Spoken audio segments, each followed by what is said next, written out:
it's Zoc from the Mels Discord, but you can call me Quinn. Today I'm going to show you how to tune the rewards for your Mel to get them jumping exactly how you want. We're going to dive into the details, so buckle up and let's make this Boxy jump like it's got spring-loaded legs. A Mel's movement is influenced by various rewards that act on it. Each reward function helps your Mel behave in a specific way when moving toward a target. It's important to tune these rewards based on how you want your Mel to act. By default, the basic rewards are set at 0.1, which is pretty great for general purposes. There isn't much you need to change unless you're aiming for something more specific than look at this target and move there. However, the basic reward setup overlooks the second tab called Stop Rewards.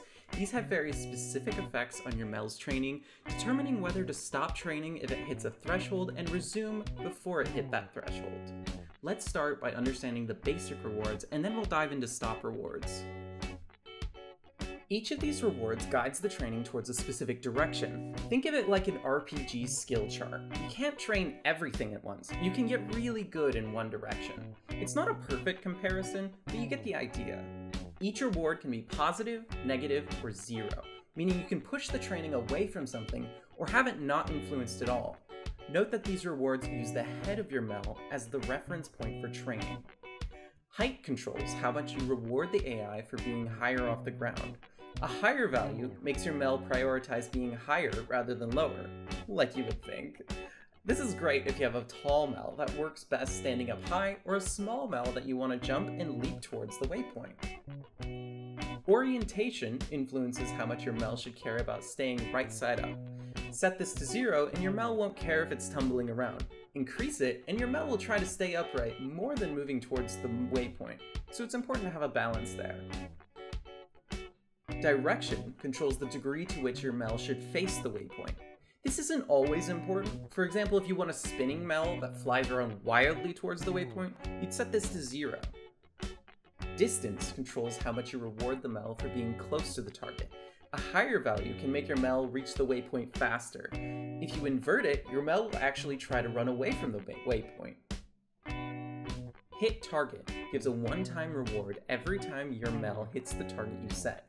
This can massively outweigh other rewards in training, so be careful with how high you set it. This reward ensures your Mel reaches the target. Now, let's talk about Stop Rewards. These work differently than basic rewards. Instead of a simple up-down slider, they physically stop the training when it hits a threshold. These are more powerful because they cut out bad training and only give you the good stuff. But if you're too strict, your Mel might barely train at all. Do Not Tip Over influences the angle of your Mel's head, preventing it from exceeding a certain angle in training. This is great for bipedal Mels as it prioritizes balance. Do Not Dip Below is similar to the height reward, but ensures your Mel stays above the ground. The percentage represents the height of your Mel. For example, at 50%, your Mel's head won't dip below 50% of its own height. Do Not Contact Ground stops training if the head ever touches the ground. This is useful for almost all Mels, especially bipedal and unstable ones. Now, let's put all the rewards together on Boxy here. I want Boxy to leap towards the waypoint with the energy of a 5-year-old on a Monster energy drink, so I'll set the height reward really high. I'll also increase the distance reward to get it to the objective faster. Additionally, let's dial up the direction reward so that it's leaping in the right direction. Note the ratios by each of these I'm increasing influences how much it's going to be trained in a specific way. I'm not too concerned if it's tumbly or wobbly, I just want it to leap. I'll turn on Do Not Contact Ground to keep it a little under control.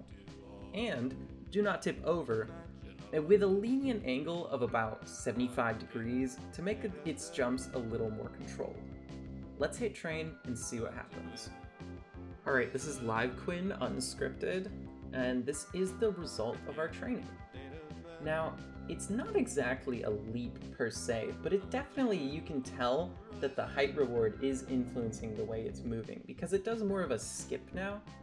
I think this might be more limited by the actual anatomy of the Boxy here, and it might need taller legs or even more advanced legs in order to be a proper jump towards the waypoint. But I'm overall pretty satisfied with how this turned out, considering it's about what I wanted. So, yeah, this is my Leapin Boxy. Okay, so I made a few modifications on this Boxy because I was certain I could get this to be a little better.